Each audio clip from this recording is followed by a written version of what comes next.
Good afternoon and welcome to this week's What Comes Next Live.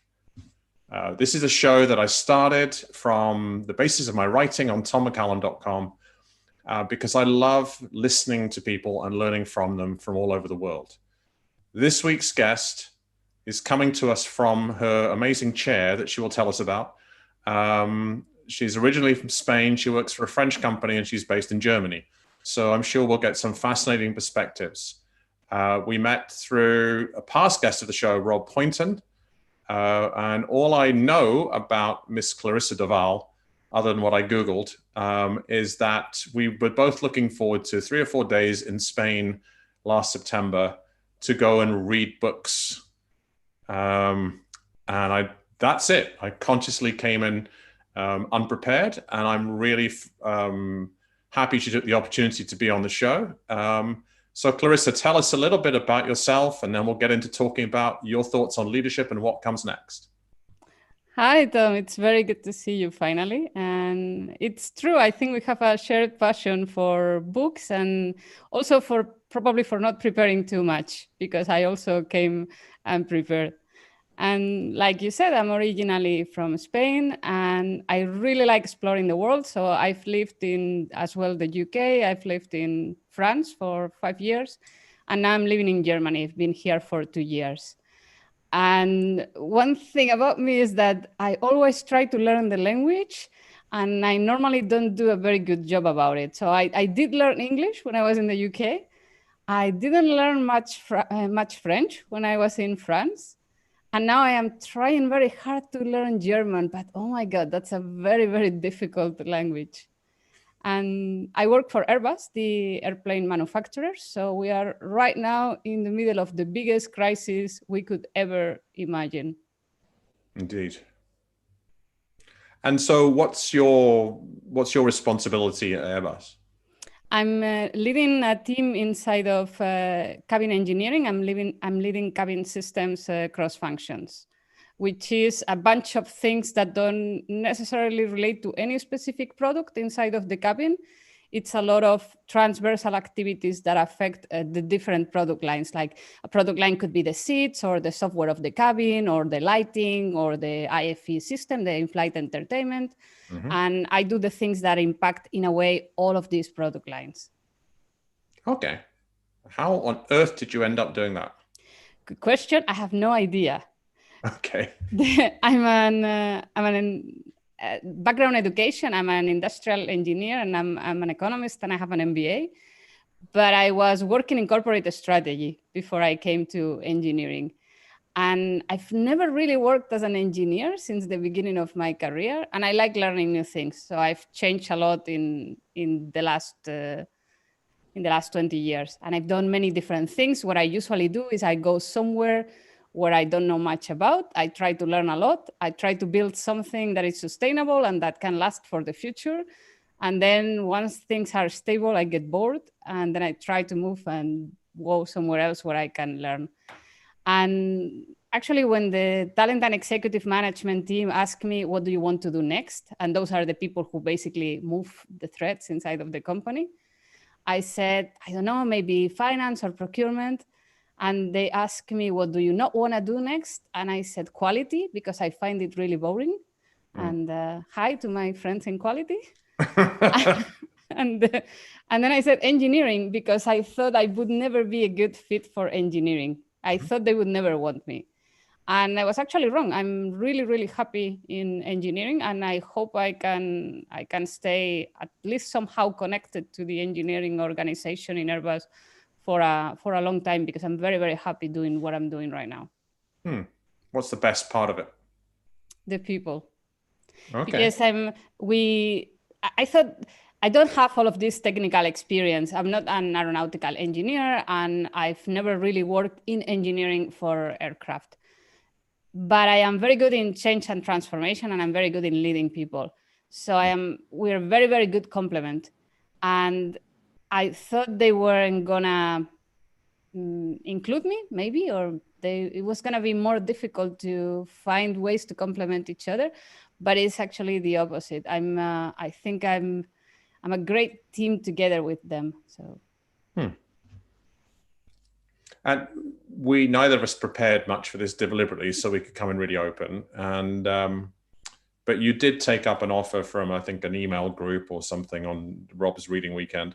And we booked this a couple of months ago. And he just said, oh, an opportunity to talk about leadership with somebody I've not met before, which is, that's what you said. So I'm interested. So maybe we can, because it's my broad topic. I'm always talking about leadership. It rarely actually comes up on this show, it seems, directly. It normally comes up implicitly or in terms of behavior. And I have my own thoughts around what comes next. And it's a really broad topic. As Rob pointed out, it's an improv game. You just keep going. You say, what comes next?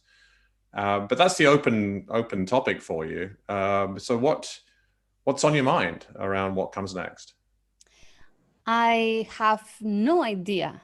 Okay. And the funny thing is, in 2013, I believe it was, I actually wrote a paper on how a potential pandemic was going to impact the aerospace industry.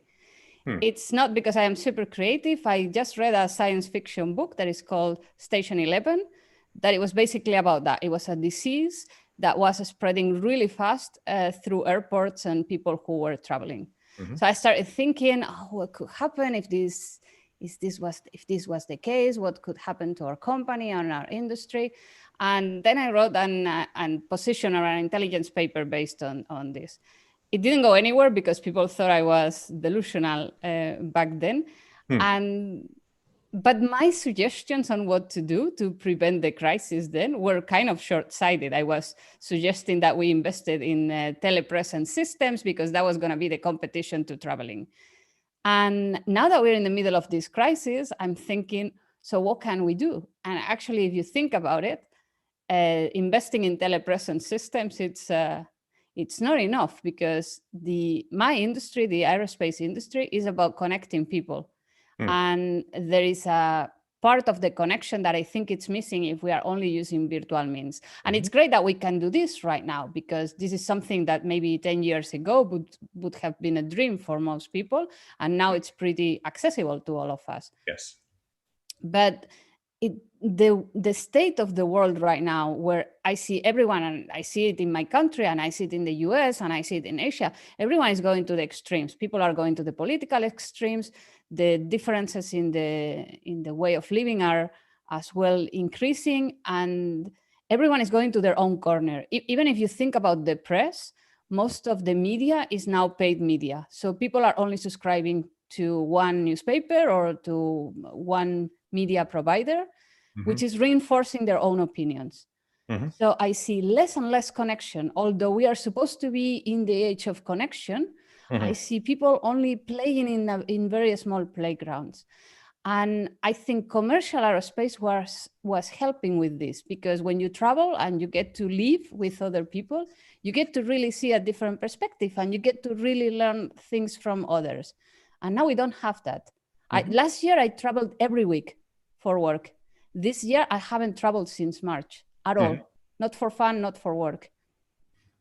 And I think I get more and more disconnected from the rest of the world. Even I try not to be. And people who don't try are definitely completely disconnected. So now that I'm thinking what else we could do as an industry or as a company, I'm thinking we somehow need to recover this connection, because this is not just important for one company or for one industry. This is important for the future of the world. Yes. A theme for me from way before the pandemic was to rethink the triple bottom line from 1994 of profit plus people plus planet, which was really at the root of Jeff Sachs's work and the United Nations Sustainable Development Goals.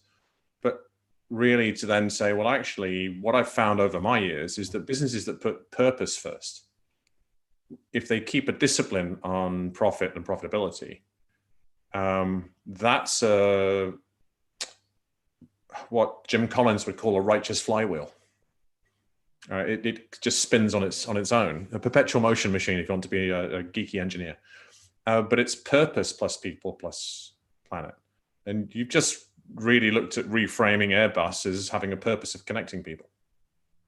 There is a commercial airline that has done that that was founded on purpose, that is the only airline up until when I last looked a few years ago that had been profitable in every year of its existence. Bit of a quiz, right? Is it Southwest? Southwest Airlines. And they're all about connecting people. That's what they're about. And they put their people first, their purpose first, then their people. They're a bit sketchy around the planet a bit because they never really paid attention because nobody did, particularly in Texas. But they're getting there. But that's fascinating. So without giving away any commercial secrets, if we really rethink commercial aerospace, and if it's about connecting people, what scenarios, what ideas, sensible or crazy, might you have? So I think it's exactly about these three things that you were mentioning.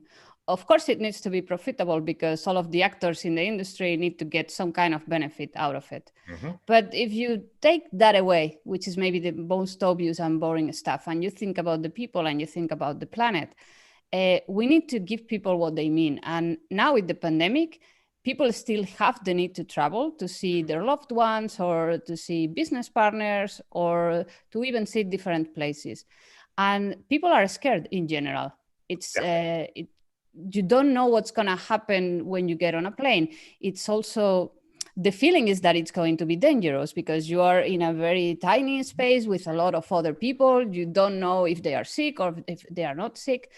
The truth is that actually the space inside of the airplane, because of the way all of the filters are designed, is actually pretty safe. The whole air in the cabin is renewed every 3 minutes, and the filters that you have are the same filters that you would have in an OR, in an operation room.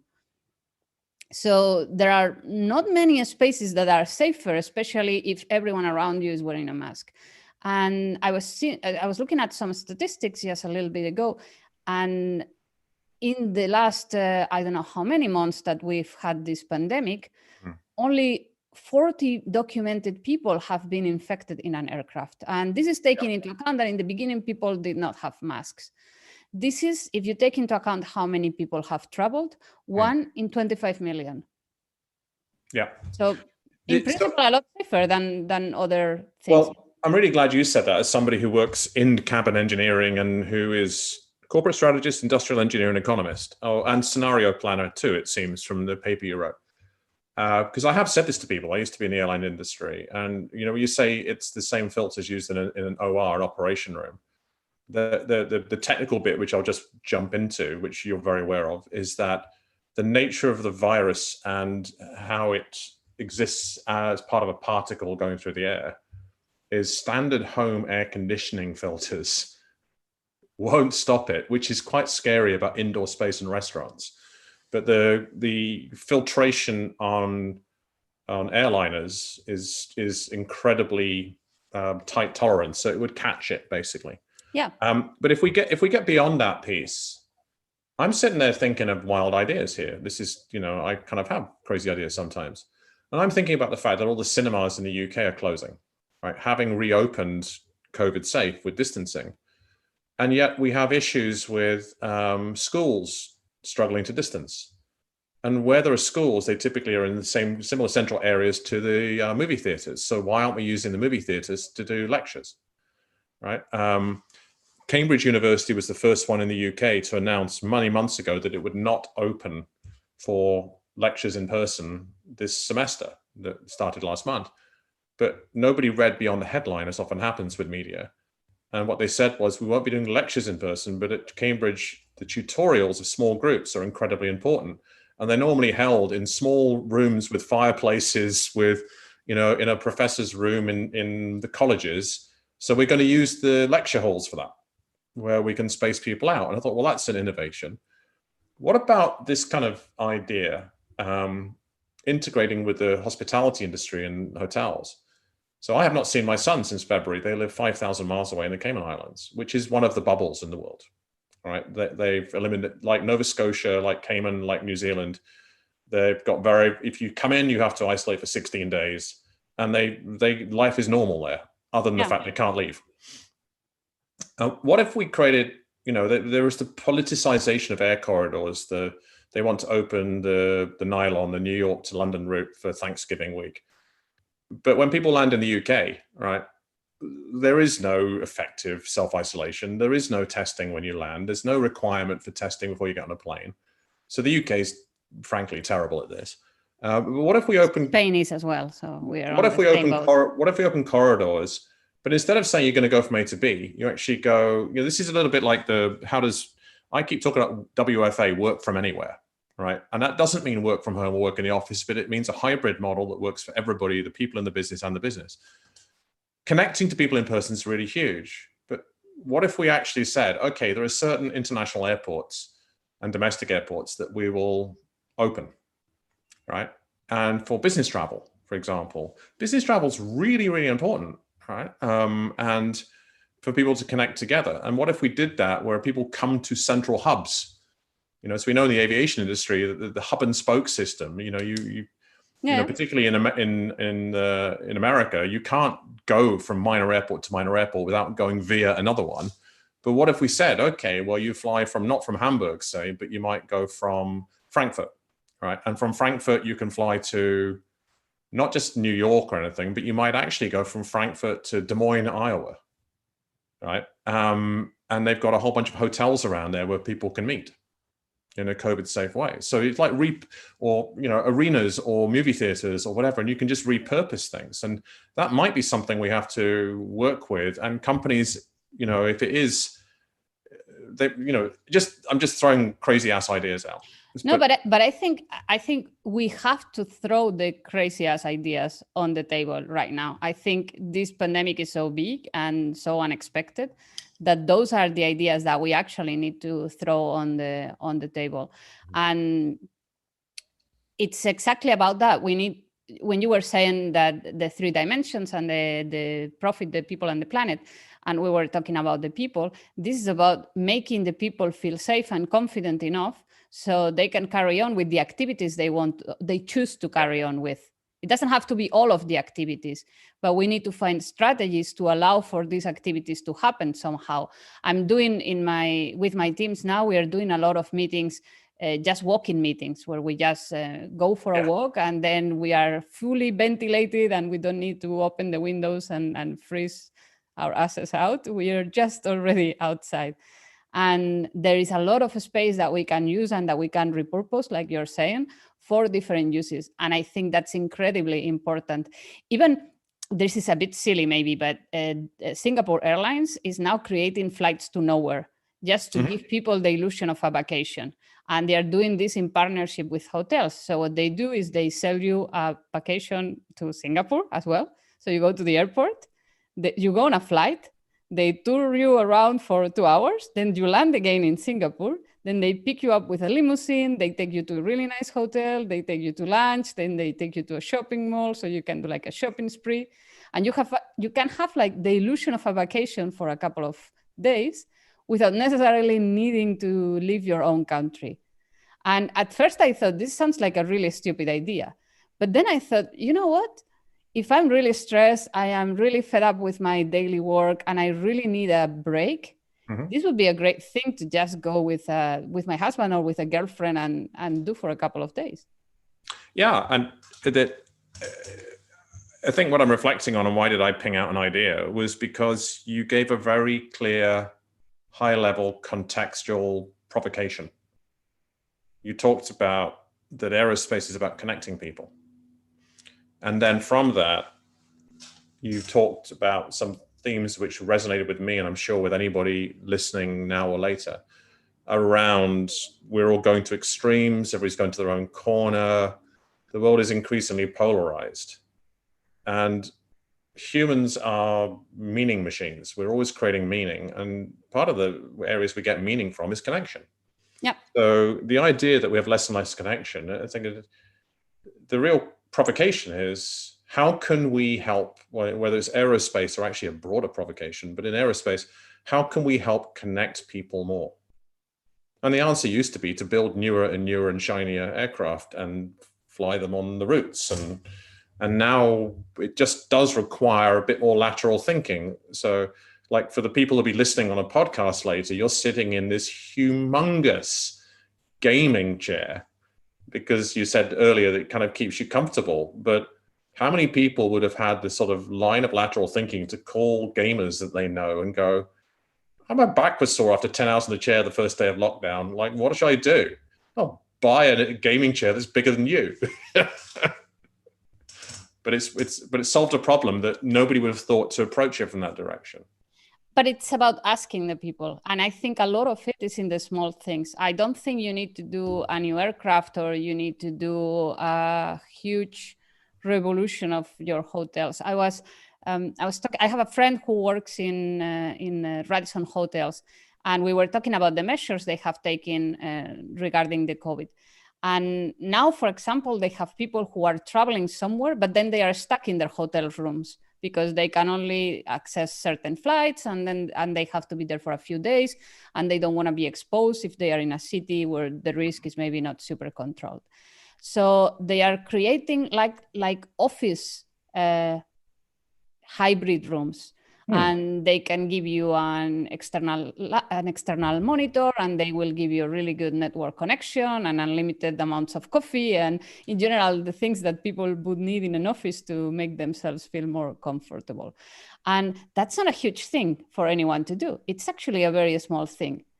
And if we're talking about connection, and I can relate to what we are doing in our team, for example, the things that had the biggest impact for our team are really, really small things, but they are the things that create connection. So every day in the morning, for example, we have an 8 a.m. meeting that we do for a short period of time. And in the beginning, it was very focused on the crisis, very business oriented. And now it's mostly about connecting. So the first thing we do is we do a game that is the blind song. And every day someone picks a song, they put it on the speaker, and then we have to try to guess the song. And we have someone in the team who once said that Despacito was actually Hotel California from the Eagles, which is always a source of enjoyment when someone makes such a big mistake. And it's a silly thing. It takes us less than a minute to do, but it creates connection, and it creates a human dimension that we don't have sometimes when we are only seeing each other from a screen. Yeah, it's very very important. And the thing you said before is about asking people. So you pose a question and you ask people. My guest last week is a friend and another mentor and coach called Alan Dean, who pointed out to me that he's got 50 years work experience now. And I felt young for a moment. It was great. And he did a wonderful masterclass on the power of asking questions. And sometimes he'll ask questions of a business leader he works with and consciously doesn't ask for any of the content. It says, well, so what were you thinking when you looked at that? Or what do we mean by connection?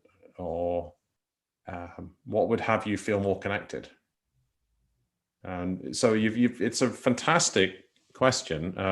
The other thought that occurs to me is you said one of the words you used earlier was transverse, which is kind of an engineering word, but it's like the unexpected, the sort of looking for the seen and unseen and unforeseen ways in which pieces of engineering and equipment within an aircraft cabin might interact. But another way of looking at it is seeing connections. It is. So you could build a really nice career in 5-year chunks out of seeing connections and helping other people, asking the right questions to help other people see connections. So. It is, and I think it's, in general, in business, I think questions are really, really underrated. I think especially in engineering, we are educated and trained and primed to look for the answers. And I think we need to look more for the questions than the answers. Beautiful, beautiful. So when we were meant to be going to central Spain with a group of people to spend a weekend reading books and only talking where appropriate, and the books took precedence. And each of us was meant to take to recommend or bring a few books. What was one book you would have recommended, and what question do you feel that would pose to the reader? Oh my God, that's when people ask me to choose one book, that's the most difficult question that I can be asked. But I think one of the books that I selected was a book called On Tyranny. I can't remember the name of the author. It's, I think, a couple of years old. And it's about learning from our past, basically. And you realize, if you look at some examples from the past, that we are about to make, or we are already making, some of the mistakes that we made in the past, or other people made in the past in general, and in the world as a society. And I think we need to stop and pause for a bit, if I can quote my good friend Rob, and think about what are the questions that we need to ask right now, and what are the things that we should focus on for the future. Because not everything is equally important, and not everything will make our world and our society survive in a good way.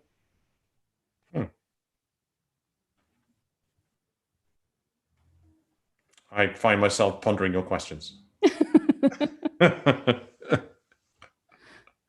I do a lot. We spend a lot of time in the team right now doing question storming sessions instead of brainstorming sessions. Question storming sessions. Yeah, I give them a statement, usually quite a provocative one. And then I ask them to ask questions about the statement. And then usually I ask them to close the open questions and open the closed questions. And at the end, we select maybe 2 or 3 questions that we want to think further on, or that we want to work on. That's fantastic. That's like a lab, or a skunk works, the Americans would call it. So close the open questions and open the closed questions. Just to change the perspective, no? I put a provocation to you that there will be no international air travel for 5 years. What questions does that pose? I don't think it's a provocation. I think that's it's not that far. Yeah, if people keep going to the extremes, and we don't find a vaccine, and we don't find a treatment, people will want to close their borders. And then there will be no international travel. There will be only regional travel. And my first question is,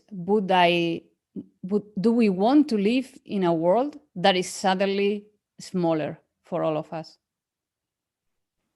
Yeah, the answer is no. So on a more positive note, as we head into, we're Northern Hemisphere people, we head into a winter of COVID. For a year, looking into the past is fascinating to me, because I spent a lot of time in the last decade looking at ancient civilizations and spirituality and religion, and realizing that a lot of the stuff that if we focus on personal development in the last 20, 30 years, a lot of it really goes back to the ancients. It's what's old is new again. And my favorite coaching device is a pendulum, where if we're not in alignment and we're off balance to one direction, and we look to correct it, if you release a pendulum, it doesn't align right away. It swings, it overcorrects. So if you look at where we might have been 8-10 years ago in Britain, 8 years ago with the Olympics being here and a lovely spirit, and 4 years before that when Obama was elected and various positivity happening, and now look where we are. Looking at it positively, I look at it as a pendulum overcorrection. Right? I think the long-term trend line is towards more connection and more humanity. If one thing can come out of your brilliant question storming and how you operate, is the thought process that the aviation industry, the aerospace industry, is about connecting people, and perhaps remembering that that's what it's about. And if you do that, they will make profits, because people will economically demand that. So I think it's a great thought. And it's one thing that humanity will look to solve, that problem of lack of connection and face-to-face connection. I know, for example, I would mortgage my house to see my kids in the next year, So. And your podcast is exactly a proof of that. You cannot maybe reach physically right now to other people, but you're trying to reach across borders and across distances to bring people together to think about important questions. So I think sometimes we feel powerless and we think maybe we cannot do enough from our super good gaming chairs in our homes, but it's not true. I think we can all do more to avoid going to the places where we don't want to go and to take the world and the society towards where we want it to go. It's up to us. We build it together. And before we came on, I said I'd ask you to close, and I think you just have. So it's all about connection. It's up to us to build it together. Clarisa Doval, thank you so much. This has been What Comes Next Live. Join us next Tuesday at 5 p.m. UK time.